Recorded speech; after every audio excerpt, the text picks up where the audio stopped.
আলহামদুলিল্লাহ। দেশের বাইরের সকল মুসলিম ভাই বন্ধু মা ও বোনদের প্রতি তালিম টিভির পক্ষ থেকে সালাম। আসসালামু আলাইকুম রহমতুল্লাহি ওয়া বারাকাতুহু। মেশকাত শরীফ প্রথম খণ্ড মাসাইল। নিয়ত হচ্ছে অন্তরের সংকল্প।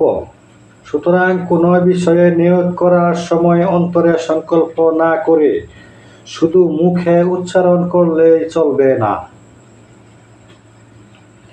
বরং অন্তরে সংকল্প করে মুখে উচ্চারণ না করলেও চলবে।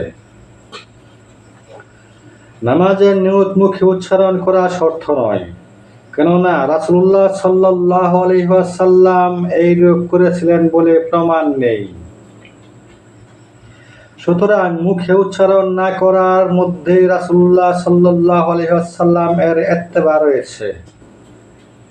অবশ্য স্মরণের উদ্দেশ্যে মুখে উচ্চারণ করাকে কোনো কোনো ফকি উত্তম বলেছেন।